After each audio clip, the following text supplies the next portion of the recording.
Não temas, porque eu sou contigo. Não te assombres, porque eu sou o teu Deus. Eu te fortaleço e te ajudo e te sustento com a minha destra fiel. O tema da mensagem dessa noite é não temas.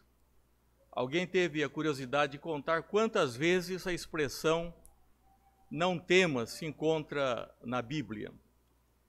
E eu posso assegurar aos irmãos que existe mais que os próprios dias de um ano, mais que 365 vezes, nós encontramos a expressão não temas. A primeira vez que nós encontramos na Bíblia esse sentimento de medo, eu diria até de um certo pavor, foi no primeiro diálogo registrado lá no livro de Gênesis, quando a conversa termina, Deus falando com Adão, ele diz: eu tive medo, eu ouvi a tua voz e tive medo. E desde então o medo tem sido um companheiro íntimo do ser humano. Nós encontramos no Antigo Testamento algumas pessoas que foram chamadas para uma obra especial e se mostraram muito medrosas, muito tímidas diante do desafio para o qual foram chamados. Nós encontramos, por exemplo, Josué, quando Deus diz a ele 3 vezes no mesmo capítulo, dizendo: ser forte e corajoso. Ser forte e corajoso. Josué capítulo 1, versículo 6. Igualmente no versículo 7 ele diz: tão somente ser forte e muito corajoso. E ainda no versículo 9, diz: ser forte, não te mandei eu, ser forte e corajoso, não temas, nem te espantes, porque o Senhor teu Deus é contigo por onde quer que andares. Porque o Senhor teu Deus é contigo por onde quer que andares. Não consta que Josué tivesse tido medo, mas nós podemos inferir com bastante, até uma certa convicção, de que ele teve medo porque ele vivia no meio do povo de Deus e sabia quão rebelde era o coração daquele povo, sabia a quem ele haveria de substituir Moisés, o grande servo de Deus, amigo de Deus, e o grande desafio que tinha diante de si de conduzir todo um povo à terra prometida.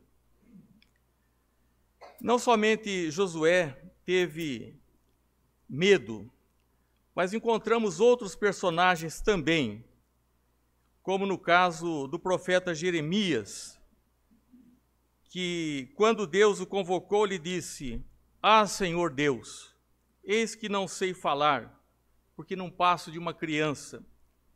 Mas o Senhor me disse: não digas, não passo de uma criança, porque a todos os que eu te enviar irás, e a todo quanto eu te mandar falarás. Não temas diante dele. Aqui encontramos novamente a expressão Deus falando com Jeremias, porque eu sou contigo. E diz: depois estendeu o Senhor a mão, tocou-me na boca, e o Senhor me disse: eis que ponho na tua boca as minhas palavras. Olha que hoje te constituo sobre as nações e sobre os reinos, para arrancares e derribares, para destruíres e arruinares, e também para edificares e para plantares. Então Jeremias, sentindo que ainda era muito precoce para essa obra, ele cresceu vendo a vida no templo, a vida religiosa do seu povo, mas esse chamado foi um chamado inesperado. Ele disse: ah, Senhor, eu não passo de uma criança. Isso demonstra que ele teve medo diante desse chamado, mas nós vemos como que Deus interveio, como que Deus o colocou em posição de realizar a tarefa para a qual estava chamando o seu servo. E assim nós vamos vendo na vida de muitos outros que foram chamados, o próprio Gideão, né, por quem sou eu, né, e a tribo a qual pertenço, chamado para livrar o povo de Deus. E alguém fala, bom, mas isso é no Antigo Testamento. Mas encontramos também no Novo Testamento o apóstolo São Paulo, quando ele estava em Corinto, tá? E ali pregando o Evangelho, nós vemos que ele teve medo também ali. Teve Paulo durante a noite uma visão em que o Senhor lhe disse, não temas, pelo contrário, fala e não te cales.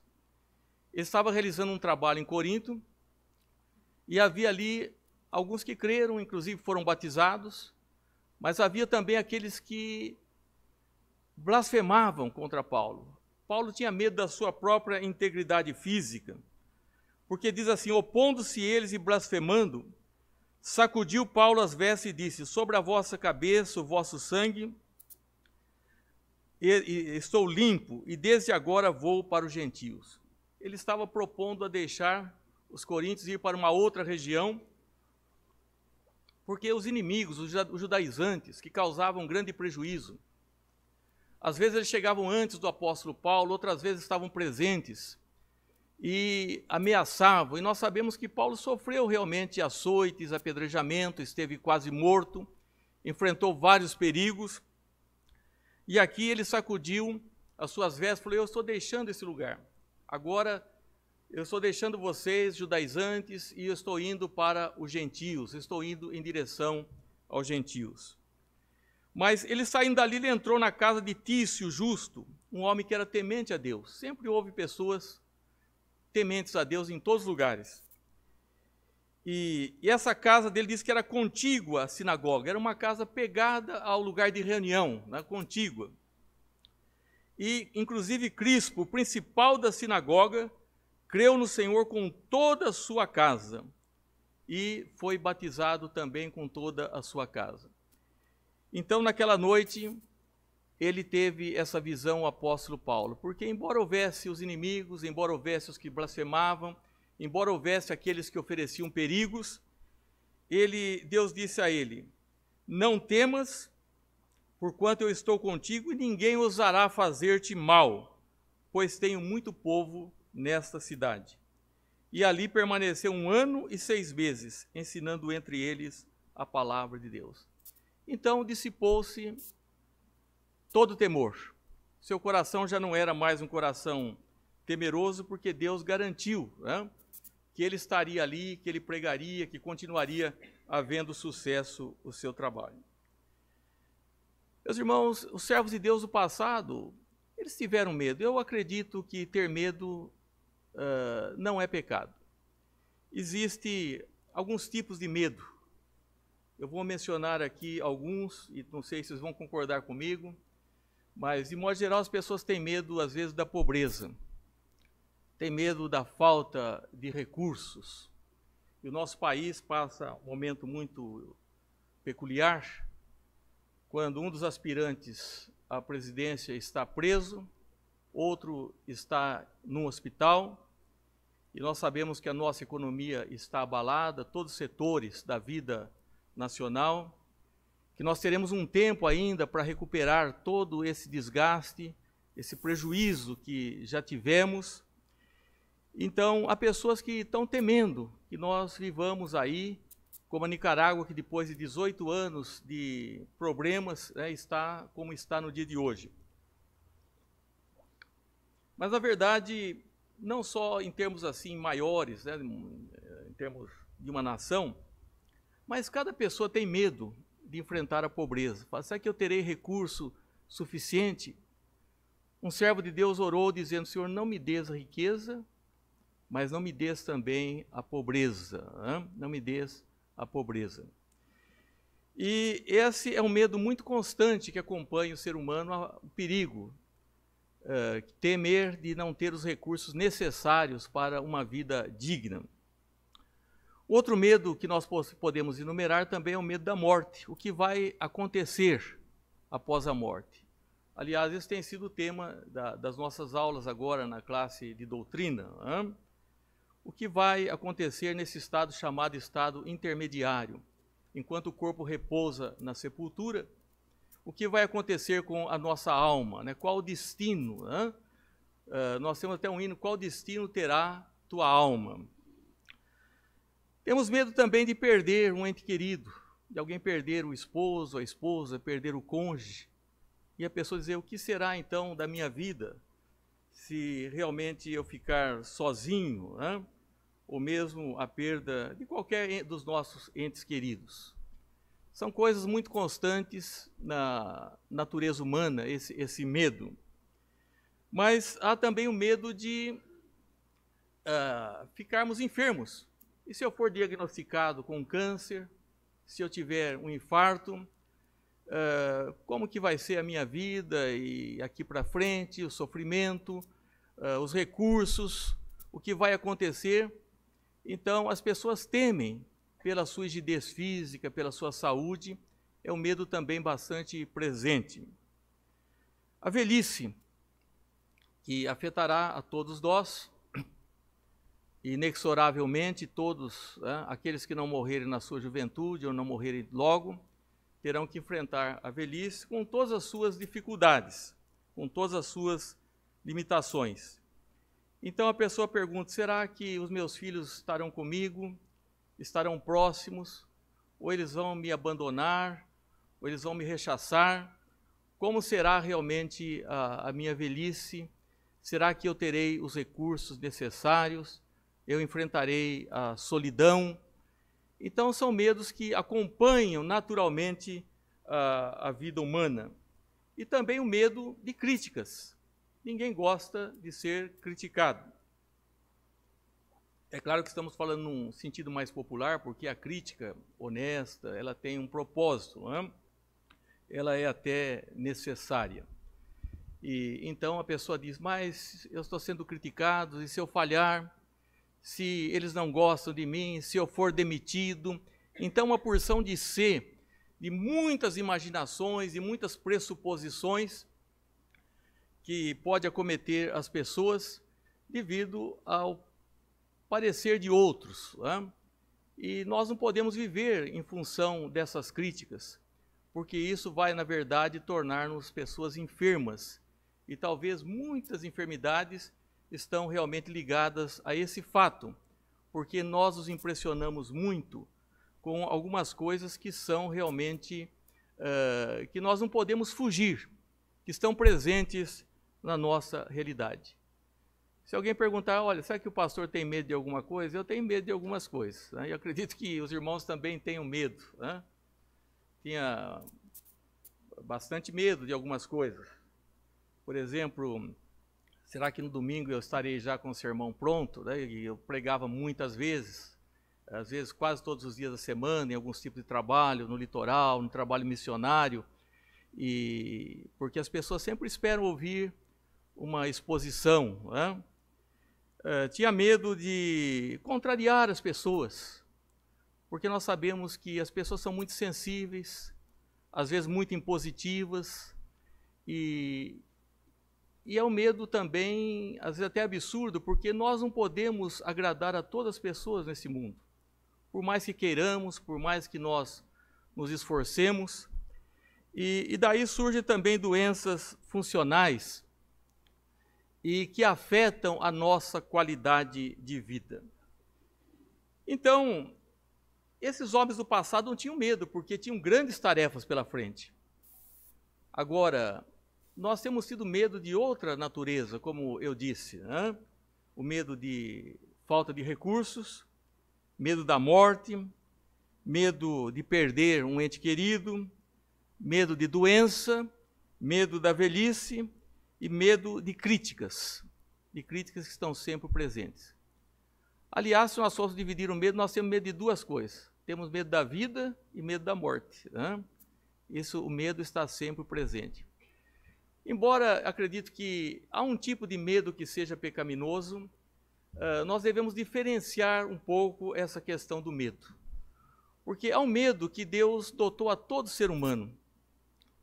que é uma medida protetiva, que é necessário que nós temamos alguma coisa. Nós, quando vemos as crianças brincando com fogo, um objeto também cortante, ou perto de um lago, de uma represa, de uma piscina, nós ficamos atentos e falamos, olha, cuidado, não avance, e porque quando não se tem medo, a pessoa pode se ferir, pode se machucar e perder até a própria vida. Existe um medo que é necessário, e é um medo que Deus dotou a cada um de nós, de nos tornarmos realmente pessoas prudentes diante dos perigos. Não só físico, mas prudentes diante de algumas situações. Há pessoas que se colocam em algumas situações muito delicadas, porque realmente não são prudentes, não têm medo. Falam qualquer coisa, conversam com qualquer pessoa sobre quaisquer assuntos, e que não deveriam conversar, e criam realmente situações bastante difíceis, pelas quais depois elas ficam com bastante medo. Medo que alguma coisa venha toda, e assim por diante. Mas Deus quer que nós sejamos corajosos. Existe um outro tipo de medo, que nós não podemos dizer medo, nós referimos mais à questão de temor. E esse é o sentido de reverência. Alguém diz, eu tenho que ter medo de Deus? Eu penso que não. Porque Deus se apresenta como Pai, um Pai de misericórdia, e nós encontramos tantos exemplos na Bíblia da bondade de Deus. Então, o que nós temos que ter para com Deus é reverência, é temor. Quando estamos diante dEle, a nossa postura. Meus irmãos, hoje a gente vê realmente as pessoas não têm mais no culto aquela postura que deveriam ter. Não digo que sejam engessados, às vezes nós precisamos sair, mas a Bíblia diz, guarda o teu pé quando entrares na casa do teu Deus. A maneira como que uma pessoa pode estar na hora do culto com o celular, vai diante de um juiz ou de uma autoridade, ali olhando Facebook, WhatsApp, qualquer coisa. Isso demonstra realmente que a pessoa não tem o temor de Deus. Nós não falamos isso para ser crítico, porque há pessoas que passam por fases assim. Mas quando a pessoa cresce espiritualmente, ela tem aquele espírito de culto, de adoração, de reverência. E um salmo diz assim, você pensava que era meu igual? Não, Deus está nos céus, eu estou nos céus, e tu estás na terra. Tu estás na terra. É claro que Deus é um Pai de amor, de misericórdia, mas nós precisamos entender realmente o ser de Deus, a sua santidade, e devemos ter respeito para com Deus, em todos os lugares, no nosso falar, no nosso pensar, e quando diz não tomarás o nome do Senhor teu Deus em vão, e em todos os aspectos que for possível, nós devemos temer a Deus e ter reverência, respeito para com o nosso Deus. E há também um medo, que esse sim eu julgo que é o medo mais complicado. Quando Paulo disse a Timóteo, por essa razão te admoesto que reavives o dom que há em ti pela imposição das minhas mãos.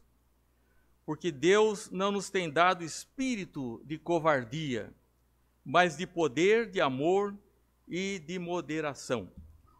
Então Deus não nos tem dado espírito de covardia. E se Ele não nos deu esse espírito para sermos covardes, porque isso não é próprio de Deus. Nós não estamos nos assemelhando a Deus quando temos realmente esse medo, que é um medo que demonstra a nossa falta de confiança em Deus. Porque às vezes nós dizemos que confiamos em Deus, mas na verdade não confiamos. Naquela tempestade, quando os discípulos estavam realmente apavorados, até temos um hino que diz sobre o medo, e Jesus diz então para os discípulos, por que sois tão tímidos? Por que vocês são tão medrosos? Porque esse tipo de medo, ele cria em nós algumas dificuldades que acabam com a nossa qualidade de vida. E eu creio que todos nós precisamos aprender isso. E é muito difícil. Até pessoas que falam, eu não tenho medo de nada. Eu duvido que não tenha medo de nada. Talvez tenha alguns momentos que se sintam mais seguros, porque tem tido uma condição boa de saúde, os recursos necessários, mas não é feliz. E com certeza terá medo da morte, com certeza.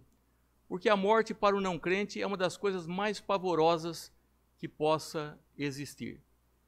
Uma das dificuldades que temos como pastor e fazer o ofício, que nós chamamos de consolação, mas no caso é ofício fúnebre, é quando vemos uma pessoa que conscientemente, não teve nenhum temor, nenhum respeito para com Deus, para com a igreja de Deus, para com as coisas de Deus. E, naturalmente, há pessoas que têm medo, mas é um medo comum. Tem pessoas que têm medo, que é um medo mais imaginário, fictício, de alguma coisa que nem oferece medo. Mas esse medo de covardia é realmente a verdadeira falta de fé, de confiança em Deus, daquele Deus que está conosco.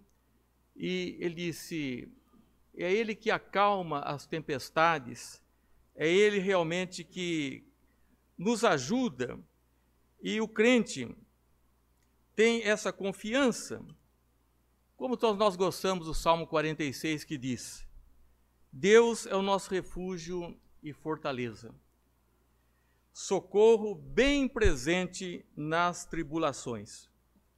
Portanto, essa conjunção adversativa, não temeremos. Não temeremos por quê? Porque é o nosso refúgio.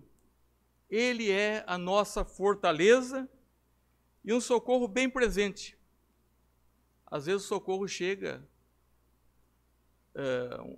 muito tarde, mas aqui o socorro chega bem presente nas tribulações. Portanto, não temeremos. E ele coloca aqui aquilo que a natureza poderia causar esse pavor, esse medo. Diz, ainda que a terra se transtorne e os montes se abalem no seio dos mares. Olha que um monte que dá uma ideia de firmeza, de estabilidade, se abalar, esse fenômeno. Diz, ainda que as águas tumultuem e espumejem e nas suas fúrias os montes se estremeçam. E aqui ele diz uma linguagem de calma, de tranquilidade. Diz, há um rio, cujas correntes alegram a cidade de Deus, o santuário das moradas do Altíssimo. Uma figura de paz, de equilíbrio. Deus está no meio dela, jamais será abalada, Deus ajudará desde antemanhã. Bramam nações, reinos se abalam, Ele faz ouvir a sua voz e a terra se dissolve. O Senhor dos Exércitos está conosco. O Deus de Jacó é o nosso refúgio. Vinde e contemplai as obras do Senhor, que assolações efetuou na terra. Ele põe termo à guerra até os confins do mundo, quebra o arco e despedaça a lança, queima os carros no fogo. E diz, aquietai-vos. Aquietai-vos e sabei que eu sou Deus, sou exaltado entre as nações, sou exaltado na terra. O Senhor dos Exércitos está conosco, o Deus de Jacó é o nosso refúgio.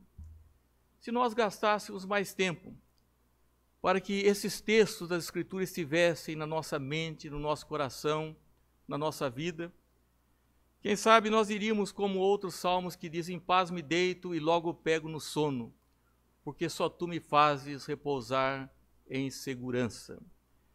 Meus irmãos, a palavra de Deus não é um livro para muitos que tem o diletantismo de discutir, mas é um livro de salvação, é um livro para ser aplicado às situações das nossas vidas.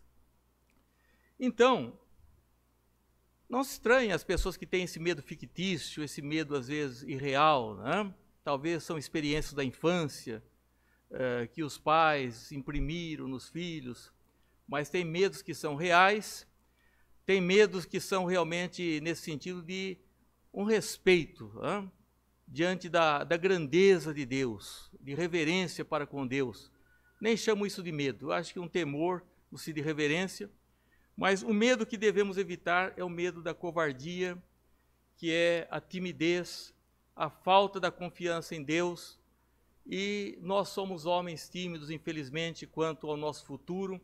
Tememos muitas coisas, olhamos para as circunstâncias, aquilo que está ao nosso redor, mas não olhamos realmente para Deus, o Criador de todas as coisas, que é Deus de toda a eternidade.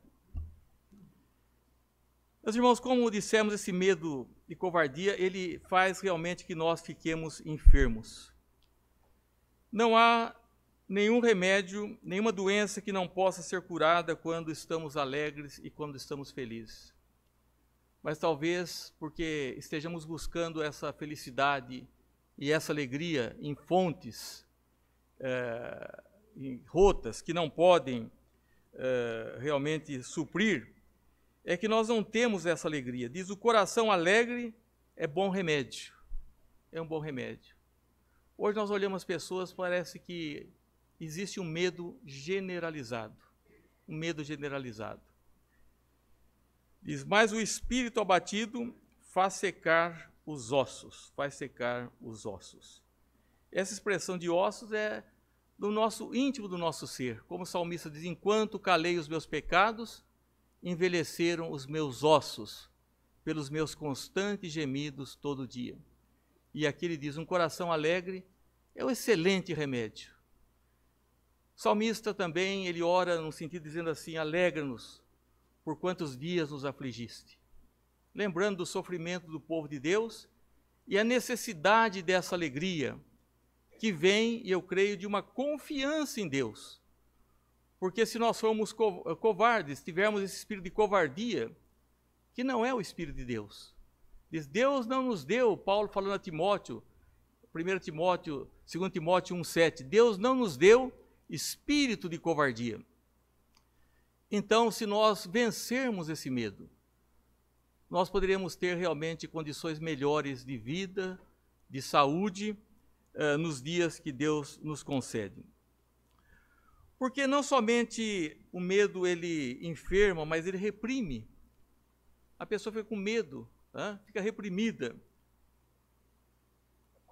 Talvez seja até a palavra inibida, de fazer algumas coisas. E nós pensamos fazer algumas coisas, e propor algumas coisas, e realizar algumas coisas. E nós falamos: mas e se eu falhar? Nós temos que tentar fazer as coisas quando julgamos que realmente são necessárias, que são para o bem. Se nós fracassarmos, Satanás estará falando assim: está vendo, você fracassou, você errou. Mas Deus realmente nos recupera, nos restaura. E nós não devemos ficar medrosos diante das críticas, porque Deus nos conhece, Ele sabe os nossos talentos, sabe o nosso pensamento, sabe o que nós nos propomos. Não podemos viver no que outros imaginam. Então, o medo ele inibe a tal ponto que nós não logramos nada na vida. Aliás, pessoas medrosas, elas não conseguem executar algumas coisas. Nós vemos a parábola dos talentos, que um ganhou um tanto de talento, escondeu, falou: não, eu vou guardar isso aqui, e está guardado, está seguro. Outro, então, negociou com aqueles talentos e obteve êxito. E há pessoas que falam: não, eu vou segurar isso, eu vou me limitar a isso. Eu creio, meus irmãos, que Deus quer que nós realizemos grandes coisas para a glória do seu nome. Eu vou, na verdade, voltar ao texto, porque como que nós vamos combater esse espírito de covardia que muitas vezes nos assola, que nós temos medo, que começa lá no Jardim do Éden: eu ouvi a tua voz e tive medo. Quando nós estamos fora do propósito de Deus, quando às vezes até bem intencionados, mas fora do propósito de Deus, o medo pode nos assolar. Mas ele diz: mas tu, ó Israel, servo meu, tu, ó Jacó, a quem elegi, descendente de Abraão, meu amigo. Esse foi um homem privilegiado, de sentir do próprio Deus o título de amigo, de intimidade com Deus. Aliás, esse é o ideal. Jesus disse: eu não tenho chamado vocês de servo, tenho chamado vocês de amigos. Mas que espécie de amigos temos sido para com Deus? Ele diz: a quem tomei das extremidades da terra e chamei dos seus cantos mais remotos, a quem disse: tu és o meu servo, eu te escolhi e não te rejeitei. Eu te escolhi. Meus irmãos, nós sentimos que, apesar de sermos quem somos, das nossas debilidades, que Deus, na sua misericórdia, pelo beneplácito da sua vontade, como diz em Efésios, Ele nos escolheu. E por isso Ele diz: não temas por esse fato, porque eu sou teu Deus, eu te escolhi. Não temas, porque eu sou contigo, e não te assombres, não desmaies, né? Não fiques apavorado, porque eu sou o teu Deus, eu te fortaleço, e te ajudo e te sustento com a minha destra fiel. Eu creio que se nós tomarmos a sério a palavra de Deus, né, e deixarmos que o Espírito Santo haja em nós, e nós tomarmos essa palavra que são dirigidas a nós. Talvez você tenha ido a um psicólogo, a um psiquiatra, precisando de cuidados, e eu não duvido que ele vai te dar um bom conselho, que ele vai te ajudar, né, a mudar alguns comportamentos, que algum remédio se fizer necessário. Mas na verdade aqui é a palavra de Deus que está dizendo, é o próprio Deus que está nos dizendo isso. Não temas, não te assombres, porque eu sou o teu Deus.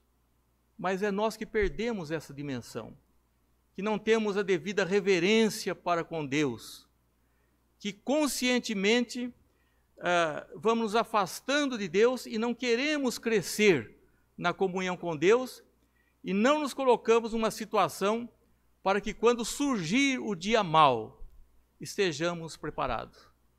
Porque a pessoa vive sem pensar realmente que a vida ela é composta de altos e baixos para todos nós, indistintamente, na melhor condição que nós estivermos. Então a pessoa diz: não, mas esse assunto é um assunto que eu não quero ouvir o que o pastor está falando a respeito disso, eu quero continuar do jeito que eu estou mesmo. Eu até não tenho tido medo de nada, né? Estou comendo, estou dormindo, mas na verdade, meus irmãos, o medo ele vai estar próximo e é preciso que você esteja realmente em comunhão com Deus, não só naquele momento. A nossa confissão de fé fala que Deus não estabeleceu o dia do juízo, haverá um dia, para que os homens não se revistam de presunções carnais. Isso é, se as pessoas soubessem, elas ficariam um pouco tempo muito crentes, muito dedicadas, extrairiam o máximo, mas Deus não deixou esse dia para que ninguém soubesse.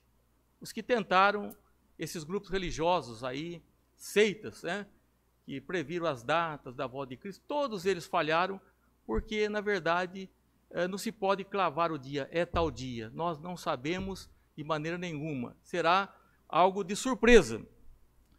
Então, nós temos que ter essa consciência: não temas, porque eu sou contigo, não desmaies, não te assombres, porque eu sou o teu Deus, eu te fortaleço, eu te ajudo, eu te sustento com a minha destra fiel. Essas promessas não foi somente para o povo de Deus, mas para todos nós, servos de Deus também. E ele diz: porque o Senhor teu Deus te tomo pela tua mão direita e te digo: não temas, eu te ajudo. Acredito que a primeira coisa que nós temos que fazer é identificar qual medo que nos tem realmente assolado. Tenho tido medo da vida financeira? A Bíblia diz: se a tua riqueza aumenta, não ponhais nela o vosso coração. Há pessoas que quando vão ficando melhor, vão ficando mais fracos na fé. E as riquezas, elas são, diz: não junteis tesouro onde a traça e a ferrugem corroem. E todas essas coisas vão perecer.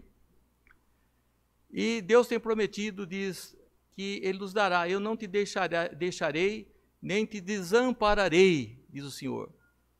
Ele dará o necessário e tem dado bênçãos adicionais. Quantas coisas que nós imaginávamos ter e Deus tem concedido. E às vezes não nos damos conta que isso vem da mão de Deus. Eu creio, meus irmãos, firmemente que Deus cuidará das nossas vidas.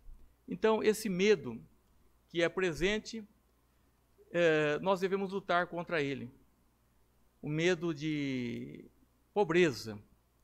Também lutar, não só combatendo com a fé, mas com os recursos que Deus nos dá, com o trabalho e com a nossa inteligência, com tudo aquilo que Deus nos dá, mas confiantes em Deus. Também o medo da morte. Tá? Esse é o medo que a morte para o crente não deve ser algo assustador. Ele pagou pelos nossos pecados, as culpas, e a pessoa, mas se ele pagou pelas culpas, por que tenho eu de morrer? É que a morte para o crente já não tem mais esse condão de punição, mas é uma promoção. Ele deixa de pecar, naquele dia ele vai estar na presença de Jesus. É o dia maravilhoso na vida do crente. Para onde vai a minha alma? Né? Não vai para um purgatório. Né? O sangue de Jesus nos purifica de todo pecado. A alma não dorme, o que dorme é o corpo. O corpo espera na sepultura, mas a alma continua com as suas funções de cognição, de comunicação na presença de Cristo. E se eu me enfermar? Devemos dar graças a Deus pela saúde que Ele nos tem dado. Quantos anos Ele tem permitido que nós trabalhemos, que nós nos congreguemos, que nós nos alegremos, que possamos nos alimentar, tantas coisas boas que Deus nos tem dado. E Ele está conosco em todas as fases. Um dia, naturalmente, vamos ficar enfermos, né? E não devemos, Ele está conosco, como pregamos, Ele está conosco no vale e no cimo. Tu estás comigo, ainda que eu ande pelo vale. Também da velhice. O salmista tem um salmo muito interessante que é da oração de um ancião, né? Ele pede para que Deus esteja com ele quando lhe faltarem as forças. É um salmo maravilhoso. Está lá o salmo do ancião, né? E o texto serve Deus, eu fui moço, agora sou velho. E ele sente que Deus esteve ali sustentando e amparando. E os problemas de críticas, né? Há pessoas que ficam apavoradas, porque alguém disse que eu sou feio, alguém disse que eu não sou inteligente, alguém disse que eu não vou conseguir isso, e essas coisas todas, meus irmãos, é Deus que nos conhece, Deus tem um propósito, nós não devemos nos inibir, né? E ficar paralisados diante do medo, porque, como dissemos, há 3 tipos de medo. O medo que é muito bom. Às vezes nós vamos para a praia, eu fui pastor no litoral, e eu não gostava de levar o pessoal, os jovens, crianças, para a praia, porque é um perigo muito grande, né? E é bom quando a pessoa tem medo mesmo, a pessoa respeita, né? Então, esse medo é um medo salutar, medo do fogo, da água, da altura e tantas coisas. É prudência. Há um medo que nós temos melhor dizer temor. O temor do Senhor é o princípio da sabedoria. O temor do Senhor é o princípio da sabedoria. E há o medo que é covardia. Por que sois tão tímidos? Por que vocês têm medo? Eu tive medo de tantas coisas que eu vejo que não precisaria ter tido medo, né? E Deus realmente esteve comigo. E se nós pegarmos essa passagem e formos dormir pensando nela, as pessoas que têm medo durante algum tempo ficar pensando nesse texto e colocando, eu sou o teu Deus, eu te ajudo, eu te fortaleço, eu estou contigo, eu te pego pela tua mão direita. Eu creio que vai mudar muitas coisas nas nossas vidas. Mas com confiança, realmente crendo, porque Deus não quer que nós sejamos covardes. Deus não quer que nós tenhamos uma vida, tantos medos que têm atrapalhado a nossa saúde e têm inibido os nossos esforços. Nós às vezes voltamos atrás por causa do medo, postergamos situações por causa do medo. Que Deus nos encha de coragem. O hino que nós vamos cantar fala, quando a tempestade ruge com o seu feror bramir, quando as nuvens se acumulam, raios mil a despedir, do trovão o som tremendo faz-se ouvir e com pavor, mas por sobre a tempestade soa a tua voz, Senhor. Quando Jesus acalmou aquele mar, e Ele acalma também os nossos sentimentos, Ele acalma também os nossos medos.